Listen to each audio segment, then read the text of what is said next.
Guys, welcome in to yet another edition of the Ben Garcia Show. A lot of different things to talk about. Calais Campbell is back in the Valley, and I couldn't tell you just how stoked I am for that.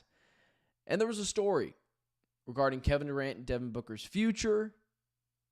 Are those guys actually going to be intertwined for years to come? Let's talk about it next. The Ben Garcia Show. Yeah. Woo. Best show in the land. Yup.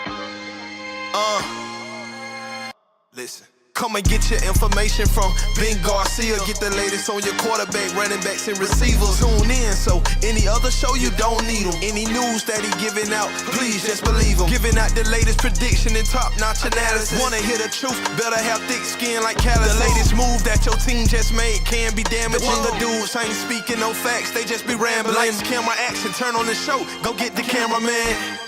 Yeah. Lights, camera, action, turn on the show. Go get the cameraman. The Ben Garcia Show. What is up, guys? Welcome into yet another edition of the Ben Garcia Show. Some very nice things in the chat this morning. Aaron, not to cheese you up or anything, but I listen to you every day at work. It's awesome. I appreciate you. Aaron, who cares about me? I appreciate you. Without you, there's no show. There's just not. I appreciate you taking time out of your day to listen to the show. Sandman, Brian as well, Michael, all you guys in the chat. But just so you know, Aaron's my favorite because he was the nicest to me this morning. So, sorry I don't make the rules. That's just the way it is. Appreciate you guys tuning into the Ben Garcia Show. Don't forget to like, share, subscribe, follow me on all social media platforms at Ben Garcia Show. Man. Let's just get started here, man. Good vibes. Good vibes only this morning. Calais Campbell is a Arizona Cardinal once again. And there are so many reasons why this was absolutely the right thing to do. And it's not just a feel-good story. It would be a feel-good story if the Cardinals went and got Patrick Peterson, right? Because Patrick Peterson is well over his ability of actually being competent in the NFL. This isn't just a feel-good story. This isn't just I've got guys down my throat about what I need to do. Let's go sign Calais Campbell because it'll make everyone feel better. It's not like Patrick Peterson, where he does not have much to give the game anymore. They don't really have a necessary need at cornerback for Patrick Peterson. This is completely different.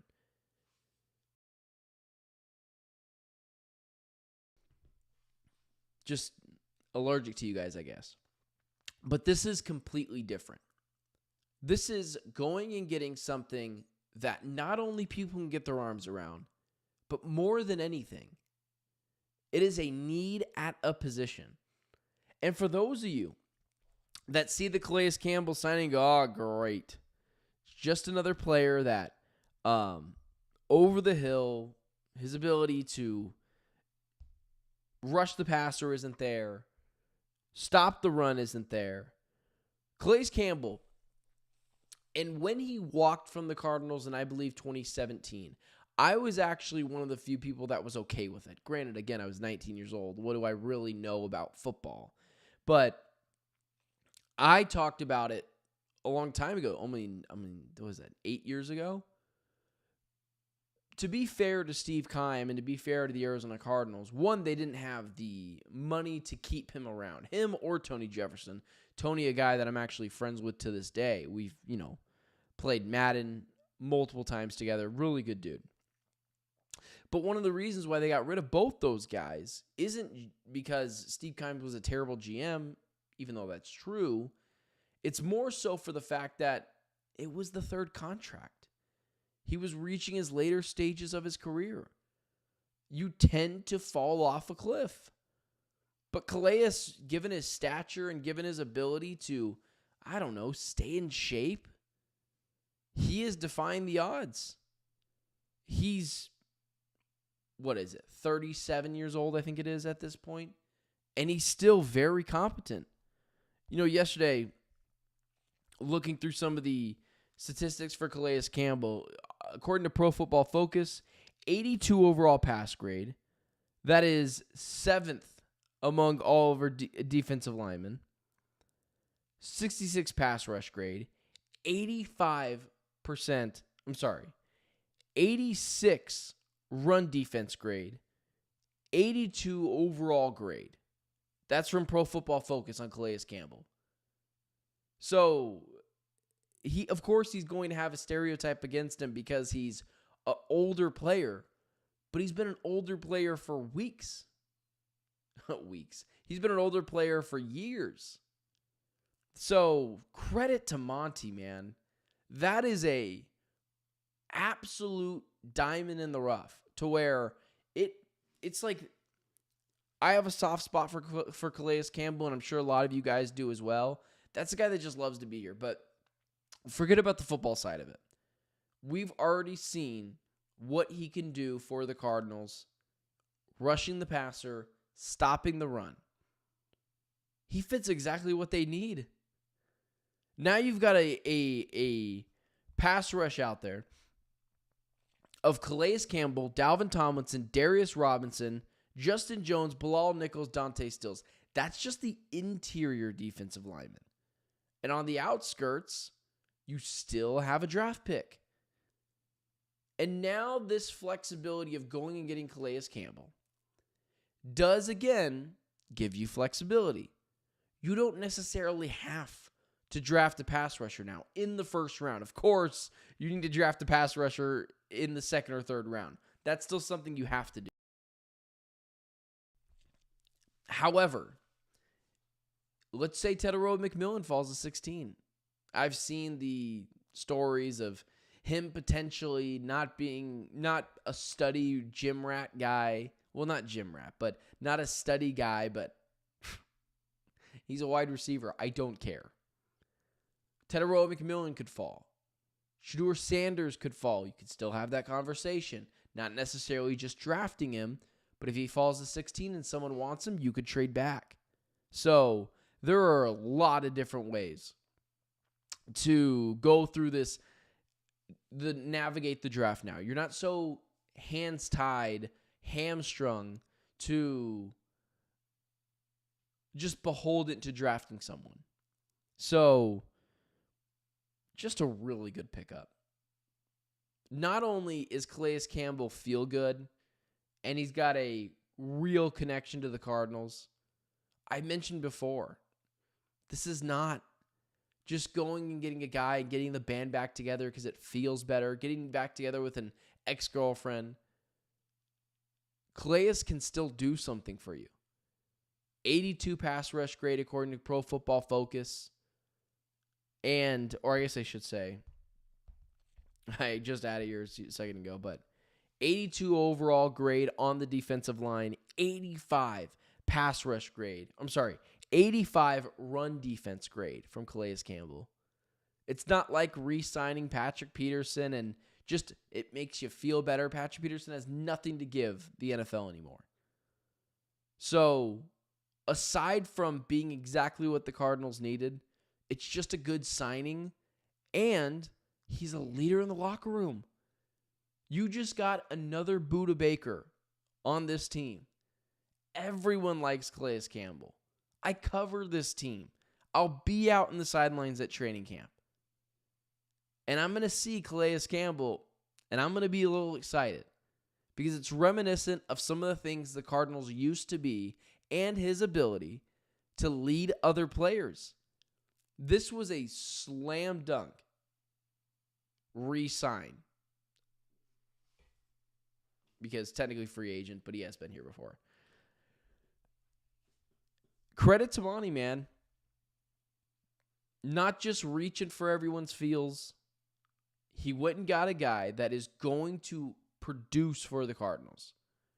And on the middle of that interior line, you've got Darius Robinson and Dante Stills and Bilal Nichols and Justin Jones, I believe the name was there.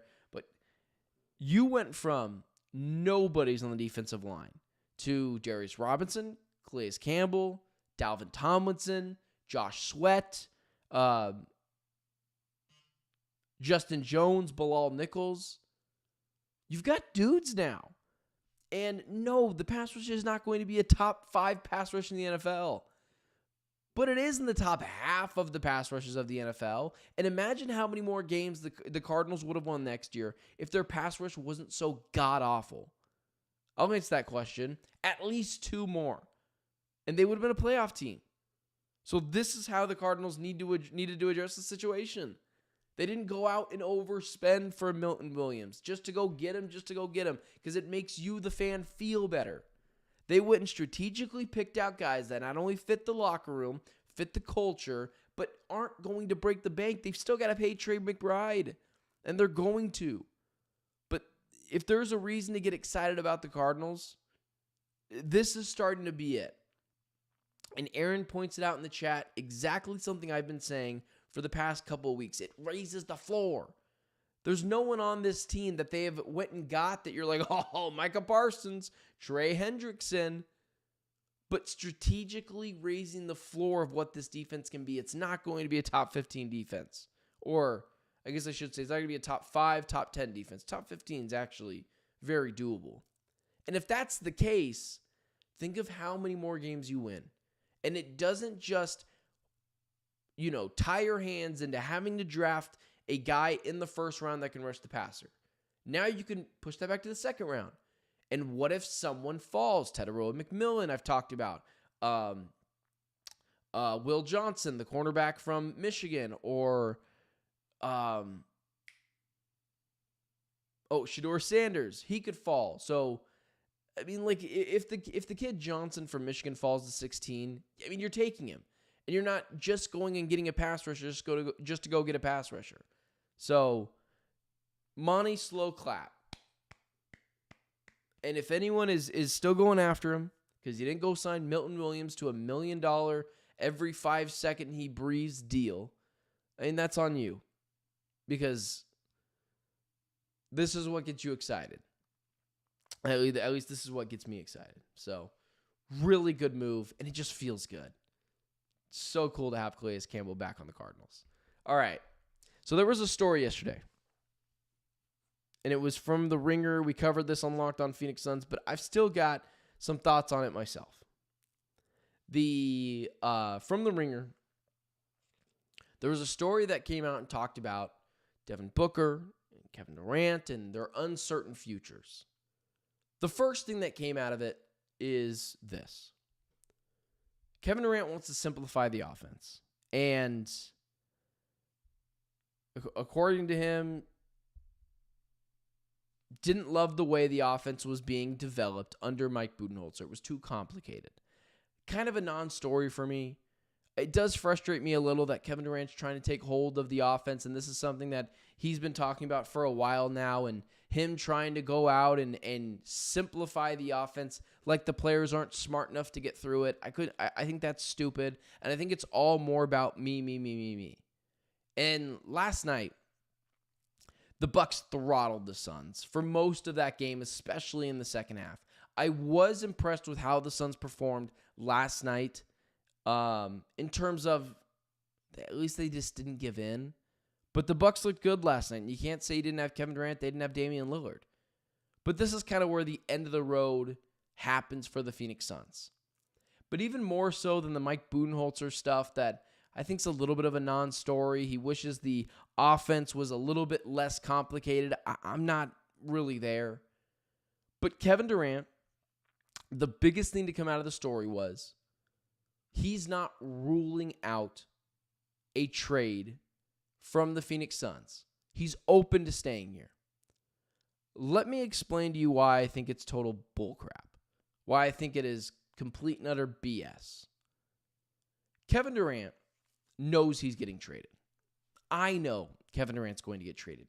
You know Kevin Durant's going to get traded. The only way Kevin Durant is going to be here, and I want to get to this when I have a more well-rounded take about this. But I just want to put it out there so everyone in this chat and people who watch this stream know who had it first. But I want to take a second to think about this. But the only way Kevin Durant stays here is if he takes significantly less money. And I don't have an exact plan of how that would work. You'd have to move Bradley Beal first. You'd have to have a hush-hush handshake agreement with KD that you're going to pay him or whatever it looks like.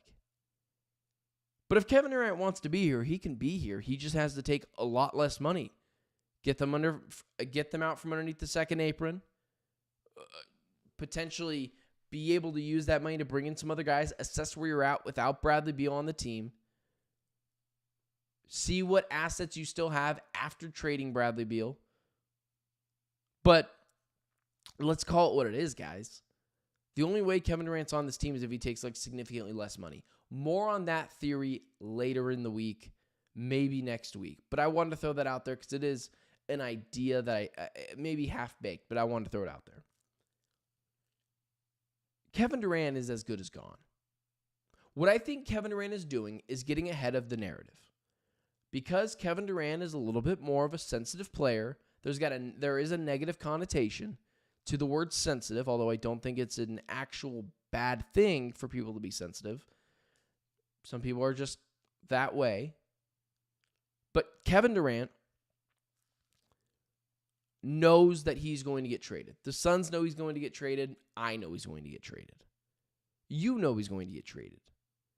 This is his way of getting out in front of the narrative, of basically saying to everyone, when this deal happens, it wasn't me. Because there's going to be a surrounding narrative of Kevin Durant, which is not fair. Team hopper, ring chaser, couldn't win without Curry, whatever it is. Demands trades, cancer in the locker room, all those things. Failed with Brooklyn, failed with the Suns, 2 super teams that failed. All these narratives that are complete and utter bullcrap. And it's not fair to KD. But that's what he's doing here. He's getting in front of that narrative. Now, why does he do that? Because he's sensitive.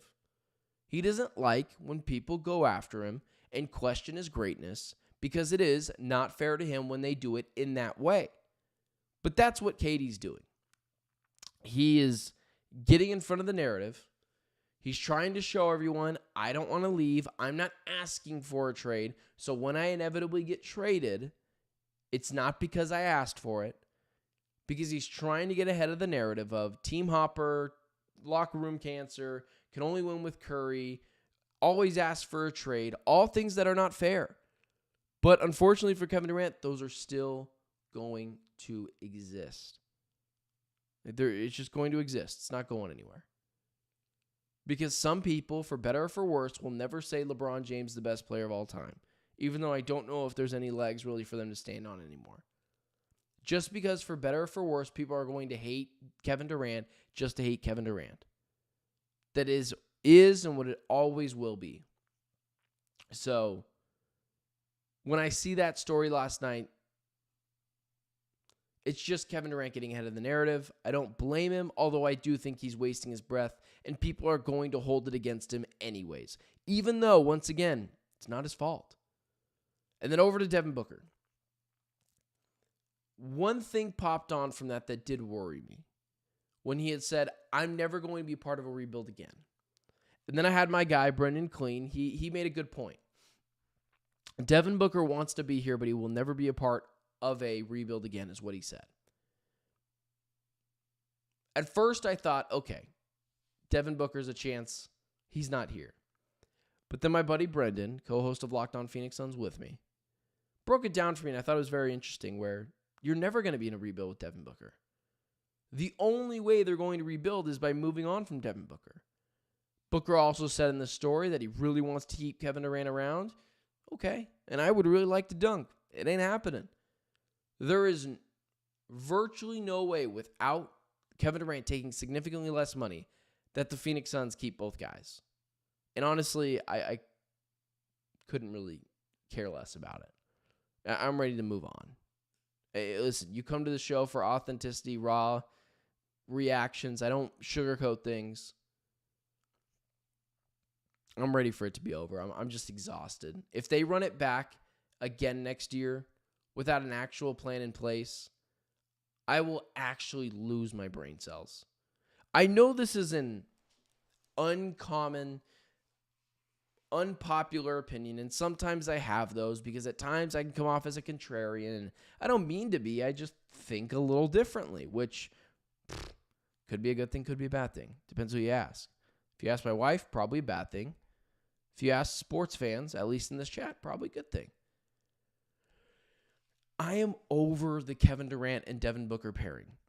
Not because together those two don't work and they're not really good, both going to be Hall of Famers. It has nothing to do with the players with those two players. It has zero to do with Kevin Durant and Devin Booker. I know how good they are. But, guys, what are we doing? There is virtually no scenario outside of Kevin Durant taking significantly less money for this team to have any mobility to make this team better. If you trade Bradley Beal, you are likely giving up all of your assets just to get off of him. And then when he's gone, what do you have to make the team better? Kevin Durant and Devin Booker and this squad doesn't work, and you're not going to get vet minimum guys like you have over the last 2 years who haven't worked, I might add, to come to this team because you have no chance of winning. This is a nothing against Kevin Durant or anti-Kevin Durant. If he could be here and it could work, awesome. But the only way for this team to get better is to trade one of those two players, and you're not trading Devin Booker. Trade Bradley Beal, sure, but any assets you have, you're going to have to pay just to get off of him, and you're not going to get anything back. So when you're strung up in the second apron, you can't go buy any players, and you have no assets to go trade for any players to come here, please explain to me how you are going to get better. Because I know it's easy to get likes and retweets and follows on Twitter just to say, keep 36 together, 36 unbothered. I'm going to miss you, 36. Sure, but what's your solution to the problem? Because keeping Kevin Durant next year with Devin Booker, with this roster, it ain't going to fix anything. And moving on from Beal isn't going to help you get actual other players that can help you win. So, it's just nauseating. And it's just stupid. I'm not over Devin Booker and Kevin Durant because I dislike either of them. To some people, that might be the case, but I'm not there. I want to break up these two guys because it's the only way of it's the only logical way to make this team better and closer to a championship contender at some point years down the road. Okay. Listen, I didn't talk about my Diamondbacks today. I know you were digging for that.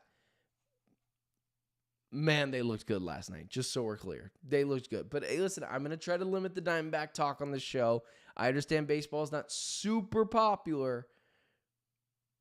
I almost used up my Diamondback talk for the week talking about it today, but maybe we'll get into it again tomorrow. Diamondbacks won yesterday. Listen, man, the Cardinals signing their guy, Calais Campbell, the Suns being there is not great. And then the Diamondbacks, listen, 2 out of 3 ain't bad right now. So appreciate you guys. Follow me on all social media platforms at Ben Garcia Show. Thank you so much for getting up early in the morning and talking all things Arizona sports with me. Follow me on all social media platforms at Ben Garcia Show. And for all you in the chat, every day, 6 a.m., 9 a.m. Eastern Standard Time, Monday through Thursday, we are here chopping it up all Arizona sports. 6 a.m. local time, 9 a.m. Eastern Standard Time, talking all things Arizona sports. Appreciate you guys. Follow me on all social media platforms at Ben Garcia Show. Don't forget to like, share, subscribe, and I will talk to you guys tomorrow.